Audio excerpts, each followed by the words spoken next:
अल्लाह अकबर, बच्चा बुला रहा है। नबियों का इमाम अपनी जगह से उठा और यतीम के करीब चला के आके करीब गए हैं। उसने कहा ठहर जाइए, पहले मेरी कुछ शर्तें हैं वो मान लीजिए। आका कहते हैं बात क्या है बेटे? कहा कि मुझे मजबूरी लेके आई है, मेरी माँ के बदन के कपड़े फट गए हैं, एक चादर की जरूरत ले आई है। उसने कहा था सुना कि जब तुम किसी की मदद करते हो तो पहले कलमा पढ़ाते हो। सुनो मैं माँ की कसम खा के आया हूँ, मुझे तुम्हारा कलमा नहीं पढ़ना है। इतना बच्चे ने कहा। मेरा नबी मुस्कुराया, कहते बेटे वो तेरी मर्जी है, तुझे जो चाहे फैसला करना, जरूरत तो बता दे। उसने कहा मुझे एक चादर चाहिए ताकि मेरी माँ का बदन छुप जाए। इतना सुना आके करीम ने मुजम्मिल वाली चादर कंधे से उतारी, यतीम की गोद में रख दी। फरमाया बेटे कुछ और चाहिए? का बस मेरा काम हो गया है। जैसे बच्चे ने चादर को लिया है, सीने से लगाया है, जैसी चादर सीने से लगी है, इस मुस्तफा का सीने में उतरना शुरू हो जाता है। अब बच्चा कभी घर को सोचता है, कभी उनके चेहरे को देखता है, कभी घर की तरफ सोचता है, कभी चेहरे को सोचता है। अल्लाह अकबर, बच्चे ने चेहरा फेंका, मेरा घर की तरफ दौड़ लगा दी। जैसी दरवाजे पे गया, माँ इंतजार में खड़ी थी। उसने कहा बेटे ले आया चादर? कहा हाँ। कहा बेटे पहले बता तूने कलमा तो नहीं पढ़ा उनका? बच्चा कहता है माँ तेरे सर की कसम, कौन कहता है कि वो जबरदस्ती कलमा पढ़ाते हैं? मैंने जाके उनसे ये कहा था मुझे तुम्हारा कलमा नहीं पढ़ना है। उन्होंने कहा वो तेरी मर्जी है, जरूरत बता। तो अगर मैंने चादर का नाम लिया, उन्होंने अपने कंधे की उतार के दे दी। जब इतना सुना के माँ चादर को पकड़ के रोकने लग गई। उसने कहा पगले सिर्फ चादर लेके आया है, उस नबी का दीन क्यों नहीं लेके आया? वाह वाह वाह।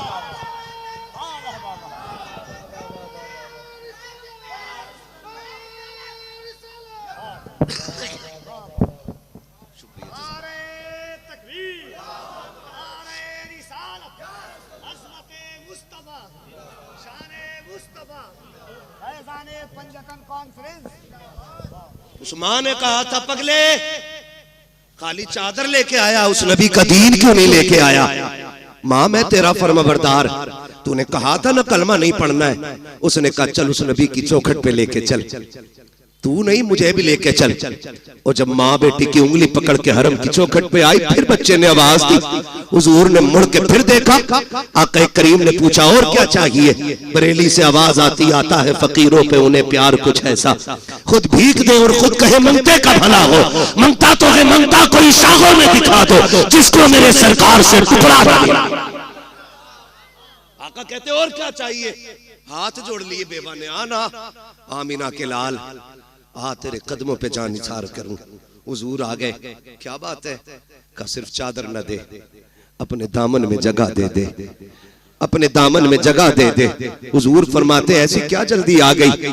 उसने कहा जहां अपने ठुकरा देते हैं वहां तूने सीने से लगाया है, वहां तूने सीने से लगाया है।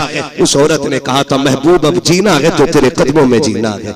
और यार मैं कहना चाहता हूं जब ये अखलाक हमारे लोग देखेंगे इंशाअल्लाह, कल भी दीन बढ़ रहा था फिर से बढ़ना शुरू हो जाएगा इंशाअल्लाह, मगर शर्त है अखलाक हुजूर वाले होने चाहिए। क्यों यतीम के सर पे हाथ रखा और फिर क्यों उसे धक्का दे दिया? मेरा नबी तो गैरों के सर पे हाथ रख रहा है, गैरों के सर पे हाथ रख रहा है। आता है फकीरों पे उन्हें प्यार कुछ ऐसा, खुद भीख दे और खुद कहे मंगते का भला हो। अभी सुना नहीं, शेर के अंदाज में कहा था, बताया था कि हुजूर ईद के दिन भी यतीम को सीने से लगाते हैं, ईद के दिन भी सीने से लगाते हैं। हाथ जोड़ के पूछना चाहता हूँ अमीरों शहजादों पैसे वालों, अल्लाह तुम्हें अमीर रखे, तुम्हारी दौलत से कोई दुश्मनी नहीं, मगर सच बता मेरा बेटा ईद के दिन, तेरा बेटा ईद के दिन 10,000 के कपड़े पहने और उसी दिन कलमा पढ़ने वाले का बच्चा ईद के रास्ते में चने बेचे, तो क्या तुझे हुजूर का दीन याद नहीं आता? क्या इस बच्चे का हक नहीं था ये भी ईद के दिन नए कपड़े पहने? क्या इस बच्चे को यह हक नहीं कि ये भी ईद के दिन 2 रकात के लिए ईदगाह में जाए? क्या ये आज भी चने बेचेगा, आज भी खिलौने बेचेगा, आज भी इसके हिस्से की खुशियां नहीं? और यार तुम्हें क्या पता है, यतीमों के सर पे हाथ रख दिया करो, खुदा की कसम अगर वो राजी हो गया हो सकता है तेरी ईद की नमाज से ज्यादा सवाब यतीम की मुस्कुराहट में दे दिया। ये भी तो हो सकता है, अजर का मालिक अल्लाह है, वो जिस अजर से चाहे राजी होकर के सवाब दे दे। उसके खजानों में कमी कमी कमी नहीं है। हुजूर यतीम को सीने से लगा रहे, अजमेर वाले को सारे ही जानते हैं, जानते ना अजमेर वाले बाबा को, सुनाने अपनी बर्बादी के अफसाने कहा जाते, तेरा दर छोड़कर ख्वाजा ये दीवाने कहा जाते। हमेशा भीख हमने तो इसी चौखट से पाई है, हम अपना दामन उम्मीद फैलाने कहा जाते। सारे ही जानते हैं अजमेर वाले आका को।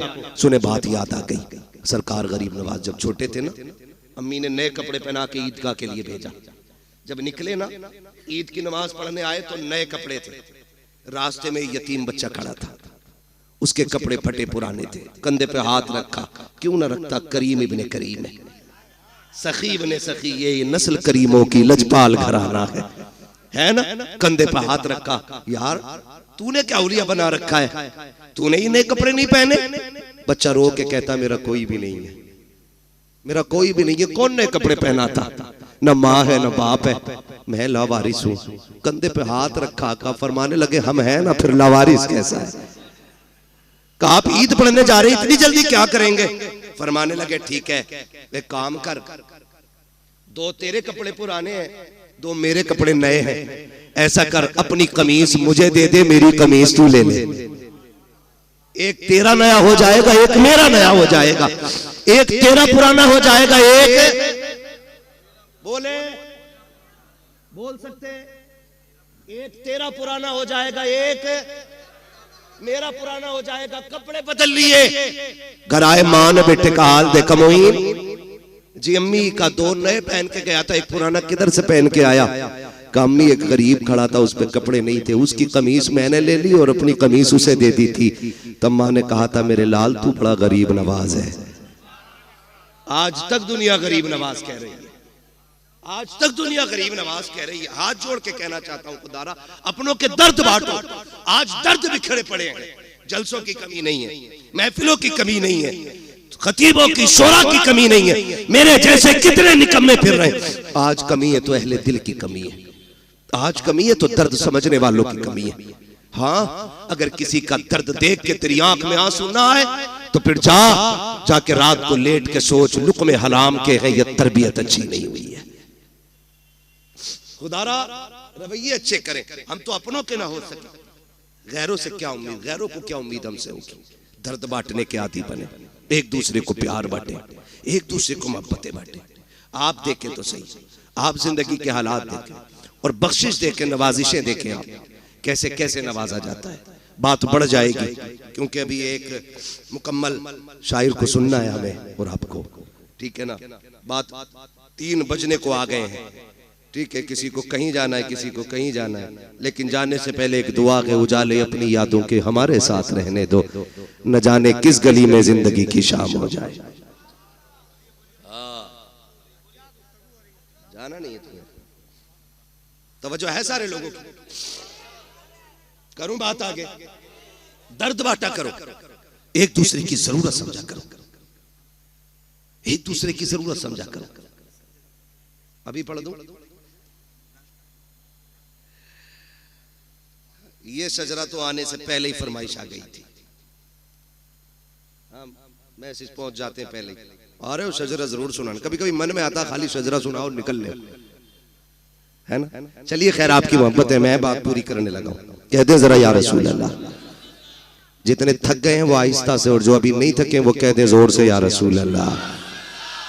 माशाअल्लाह कोई थका ही नहीं है, कोई थका ही नहीं। अल्लाह आपको सलामत रखे। आप देखें हालात हुजूर से जब कोई कहता ना मैं यतीम हूं, तो हुजूर सर पे हाथ रख के उसके रोने लग जाते थे। साहबा ने पूछा हुजूर यतीम के साथ आप ये प्यार करते हैं और रोने लग जाते हैं। फरमाते हैं जब किसी यतीम को देखता हूं ना, मुझे अपना दौर याद आ जाता है। इसलिए आपसे मेरी गुजारिश है, अल्लाह तौफीक दे, अपने रिस्क में यतीमों का हिस्सा रखिएगा, अपने हिस्से में, अपने रिस्क में बेवाओं का हिस्सा रखिए और अल्लाह के नाम पे तिजारत कीजिए। कसम खा के कहता हूं, कलकत्ता के समंदर की मछली भी आपको उतना नफा नहीं देगी जितना रब के नाम पे की गई गरीब से तिजारत आपको नफा दे जाएगी। ये याद रखिएगा। लोग समझ नहीं पाते इन पे इतने पैसे क्यों आ रहे हैं, इन पे इतने क्यों आ रहे हैं। ये तो देखिए लगा किधर रहा है, कोई तो अमल होगा ना। पूछ कभी तन्हाई में आकर के क्या करते हो जी, तो कोई ना कोई ऐसा अमल इन लोगों का जरूर मिलेगा जो पता चलेगा कि वो अल्लाह से तिजारत करके बैठे हैं। खुदा आपको सलामत रखे। ये नस्ल करीमों की लजपाल घराना है। हुजूर ने सबसे प्यार किया। सहाबा फरमाते औरत आ गई, सारे लोग उसको पागल कहते थे। बहुत देर तक हुजूर से बात करती रही। जब वो चली गई तो सहाबा ने कहा, हुजूर आपका वक्त बड़ा कीमती है और आप एक पागल औरत से इतनी देर तक बात करते रहे। मेरे नबी ने मुस्कुरा के कहा, दुनिया उसे पागल समझ कर ठुकराती है, क्या मैं भी उसे मुंह न लगाऊं? आका फरमाते हैं, जिसे कोई सीने नहीं लगाता उसे आमिना का लाल सीने से लगाने के लिए आया है। ये अखलाक पैदा करें, ये दिलों में गुंजाइश पैदा करें, अपनों के लिए जगह बनाएं। और खैर रह गई हुजूर की बात, हमसे उनकी बराबरी तो नहीं हो सकती। उनकी नकल करने की कोशिश करें। अगर नकल भी मकबूल हो गई तो इंशाअल्लाह बख्शिश की जमानत हो जाएगी, बख्शिश की जमानत हो जाएगी। ये कोशिश कीजिएगा, वरना उनकी सखावत हातिम ताई का पोता, हातिम ताई का पोता इमाम हसन से मुलाकात हो गई। हातिम ताई के पोते चेहरा देख के कहने लगा, पहली मुलाकात थी, उसने पूछा यार ये किसी बादशाह का बेटा है क्या? कहा क्यों? कहा चेहरा बता रहा कि जैसे महलों में पला है। किसी ने कहा नहीं, ये बादशाह का नहीं, नबी की बेटी खातून जन्नत फातिमा जहरा का बेटा है। उसने जब इतना सुना कि हुजूर का नवासा है, वो आया करीब और कंधे पे आके हाथ रखा, कहने लगा मुझे पहचाना? अब ये कितने बेनियाज लोग हैं। कहने लगे तुझे पहचानने से मतलब भी क्या, हम क्यों पहचाने? उसने कहा मैं हातिम ताई का पोता। तो आपने फरमाया होगा। कहने लगे आप अपना तारुफ कराएं। फरमाने लगे हमें तारुफ की जरूरत नहीं, हमें कायनात का जर्रा जर्रा जानता है। वो और चिढ़ गया। उसने कहा अच्छा ये बताओ, तुम्हारे दादा बड़े थे कि मेरे दादा बड़े थे? तो आप फरमाते तेरे दादा को कौन जानता है, मेरे नाना के चर्चे तो अर्शों पे हुआ करते हैं। चुप हुआ। उसने फिर सोचा अगली बात क्या कहूं। उसने जो अगली बात इमाम हसन से कही ना, कहने लगा अच्छा ये बताइए क्या आप जानते मेरे दादा की सखावत के किस्से कितने मशहूर हैं? फरमाने लगे कितने मशहूर हैं? उसने कहा दुनिया जानती है, मेरे दादा के महल के 7 दरवाजे थे। कितने बोले? 7 दरवाजे। कहा फिर? का सखी इतने बड़े थे कि अगर फकीर आता पहले दरवाजे पे आता, वहां से भी भीख दे दी जाती, फिर वही फकीर दूसरे दरवाजे पे आता। का इतना सखी था मेरा दादा कि धक्का नहीं देता, भीख देता था। का फिर वही फकीर तीसरे दरवाजे पे आता, का फिर धक्का नहीं मिलता, भीख मिलती। का एक एक करके 7 दरवाजों पे जाता था, भीख दी जाती थी। का मेरा दादा इतना सखी था, 7 दरवाजों से भीख देता था। मेरा इमाम मुस्कुरा के कहता ये भी कोई सखावत है? उसने कहा कहना क्या चाहते हो? कहा कि सुन, तेरे दादा के महल के 7 दरवाजे और एक फकीर पहले दरवाजे पे मांगता, फिर दूसरे पे, फिर तीसरे पे। फरमाने लगे दूसरे पे तभी जाता था ना जब पहले से जरूरत पूरी नहीं होती थी। ये भी कोई सखावत है कि दूसरे दरवाजे पे तब गया जब पहले से जरूरत पूरी नहीं हुई। और कब कंजूस इतना बड़ा था तेरा दादा कि दूसरे से भी भला पूरा नहीं हुआ, फिर वो तीसरे पे आया, का तीसरे से भी जरूरत पूरी नहीं हुई। का हद तो ये है कि दरवाजे खत्म हो जाते थे, जरूरत खत्म नहीं होती थी। का ये तेरा दादा है और एक मेरा नाना है, 7 दरवाजे नहीं, एक चौखट है और एक चौखट से जिसे एक बार दे देता है उसकी पुश्तों को कभी मांगने की जरूरत नहीं पड़ती।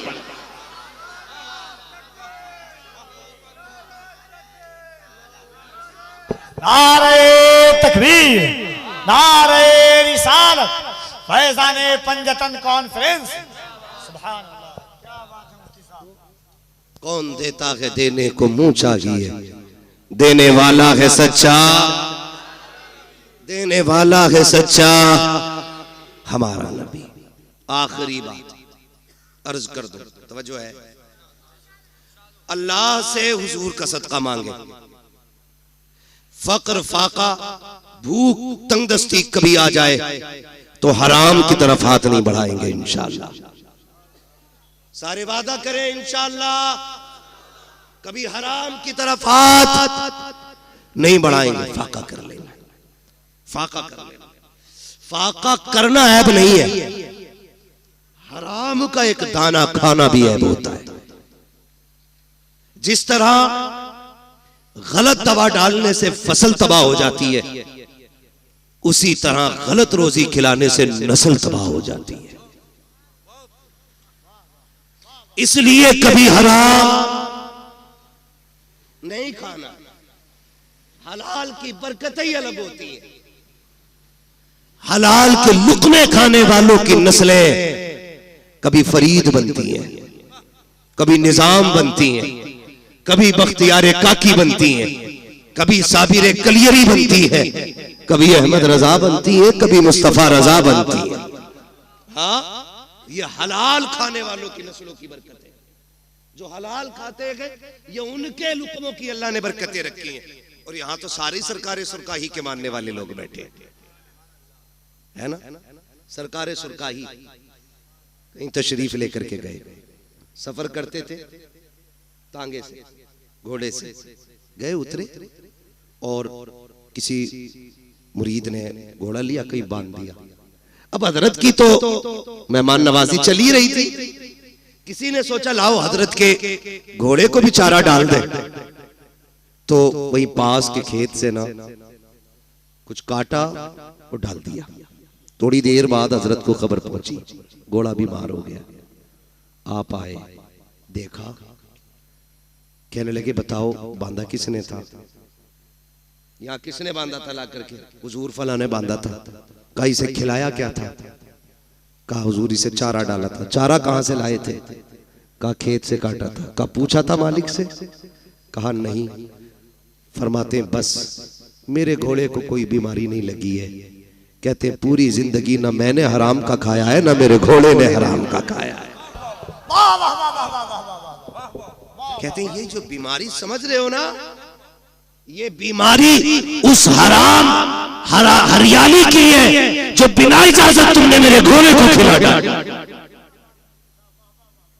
ओ भाई विलायत ऐसे ही नहीं, वाह वाह वाह वाह, लाजवाब लाजवाब। विलायत ऐसे ही नहीं मिला करती है, लुक़मे हलाल के होते हैं तब अल्लाह का कुर्ब नसीब हुआ करता है। करेंगे इंशाअल्लाह कोशिश, है ना? करेंगे इंशाअल्लाह। हलाल खाएंगे, हलाल कमाएंगे। रज़ाक़ कौन है?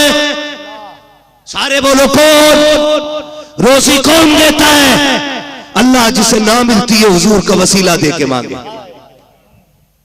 इतनी मिलेगी कि नस्लों का गुजारा हो जाएगा। हाँ, आला हजरत ने सिखाया वही रब है जिसने तुझको हमतन करम बनाया, हमें भीख मांगने को तेरा आस्था बताया।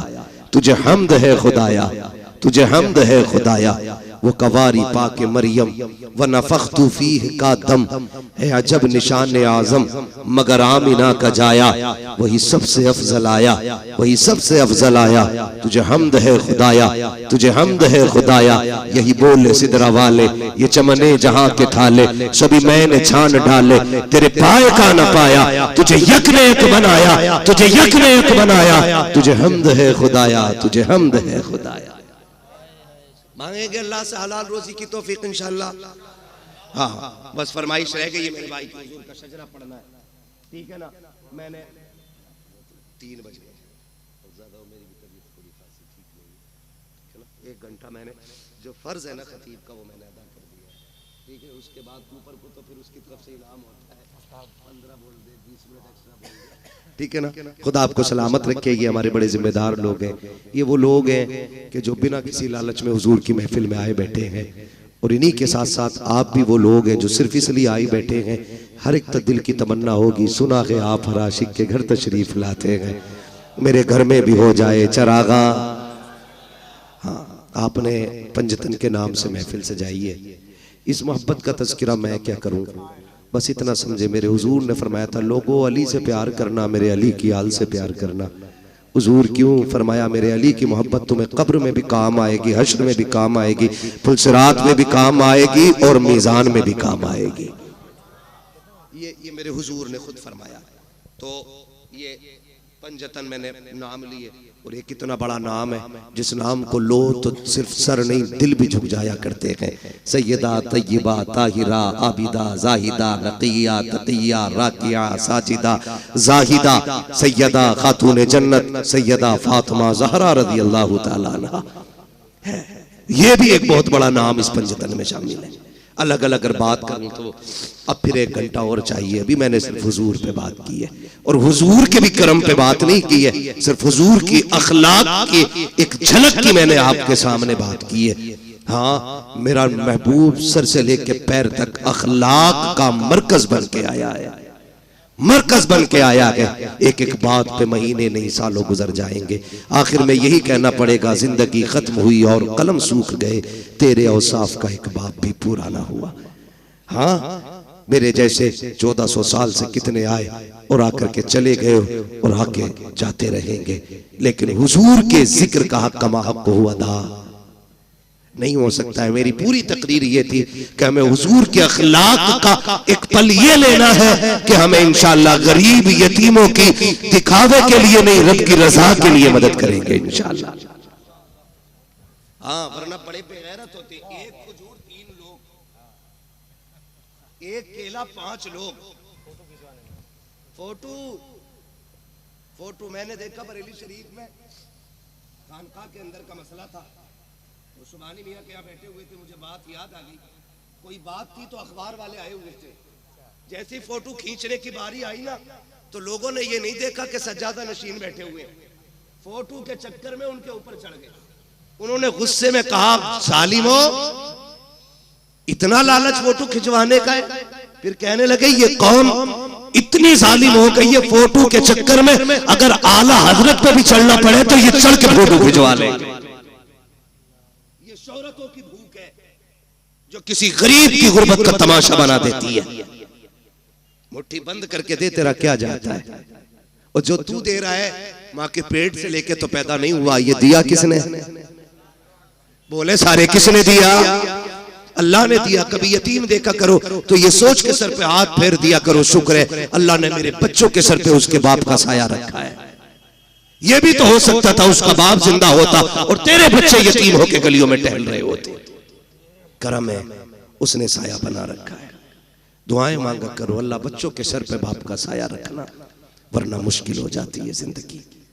ये दुनिया इतनी जालिम है, सच कहता हूं यार, ये उस वक्त तक यतीम को रोटी नहीं देती जब तक उससे जूते साफ नहीं करा लेती। ये बेवा के बदन पे उस वक्त तक कपड़ा नहीं डालती जब तक उसके कपड़े नहीं उतरवा लेती। कितने बाजार पे जिस्म इसलिए बिक गए कि घर में रोटी नहीं थी,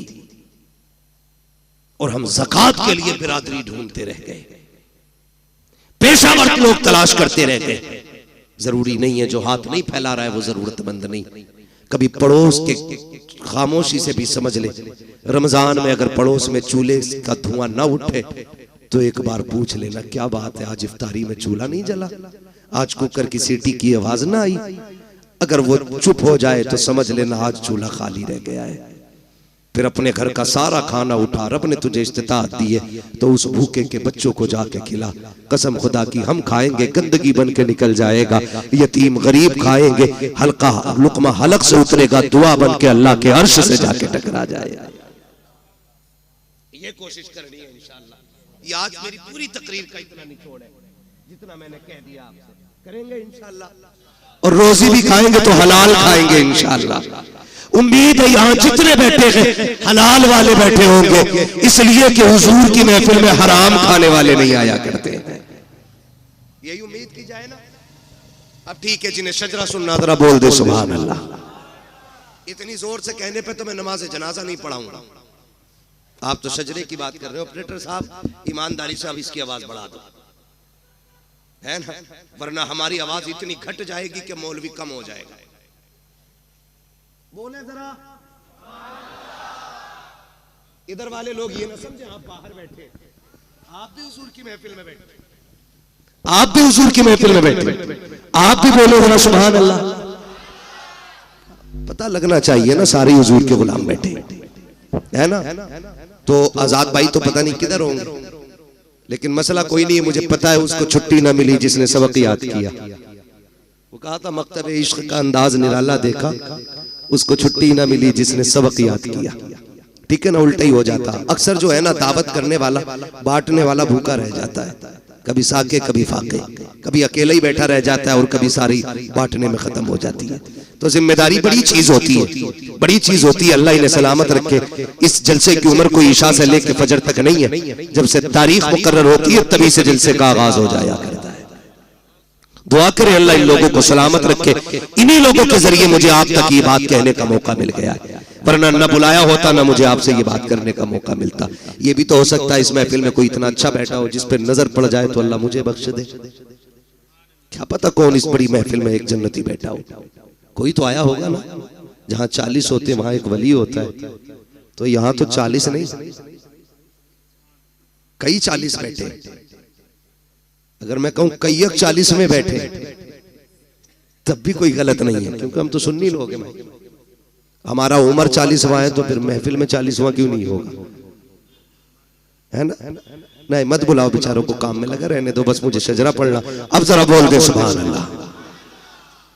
भाई मोहम्मद अली फैजी साहब पढ़ेंगे, ये याद रखिएगा। तो इतनी भी बचा के ना रखो कि सारी फैजी साहब को आवाज दे दो, कुछ हमारे कहने पे भी निकाल लो। जरा आप बोल दे सुभान अल्लाह। अच्छा ये चालाकी तो नहीं है कि पिंडाल से अलग बैठो कहीं सुभान अल्लाह ना कहना पड़ जाए। इन्हें कैमरे को देख के ऐसी फीलिंग आ रही है जैसे कि हम किसी कॉन्फ्रेंस में आए हैं और देश के मुद्दे पे अहम बात करनी है। मैंने पहले ही कहा था इन्हें साइड में रखा करो, कसम से ये इतनी बड़ी दीवार बन जाती है कि महफिल की सारी रौनक ही खत्म हो जाती है। ये साइड में रहनी चाहिए, आइंदा कभी सामने ना होना, वरना फिर बीच में उठवाया जाएगा तो फिर अच्छे नहीं लगोगे। उनकी तरह तुम्हें भी बोरिया लेके टहलना पड़े। ठीक है ना, बोल सकते तो बोले सुभान अल्लाह और जोर से। बहुत कंजूस है कलकत्ता के लोग, आप तो ये कह रहे बहुत अच्छा सुनते हैं, सुन रहे हैं, ये मोहब्बत से सुन रहे हैं, गौर से अच्छा इसीलिए नहीं बोल रहे, सुनते हैं। बोले जरा सुभान अल्लाह। अच्छा सुनने का मतलब ये कि सुने पे अमल किया जाए। मैं बोलने कह रहा हूं तो ये चुप रह रहे हैं, इसका मतलब सुन ही नहीं रहे। दिल से सुन रहे, कानों से सुनिए। बोले जरा सुभान अल्लाह। आदम के बेटे शीश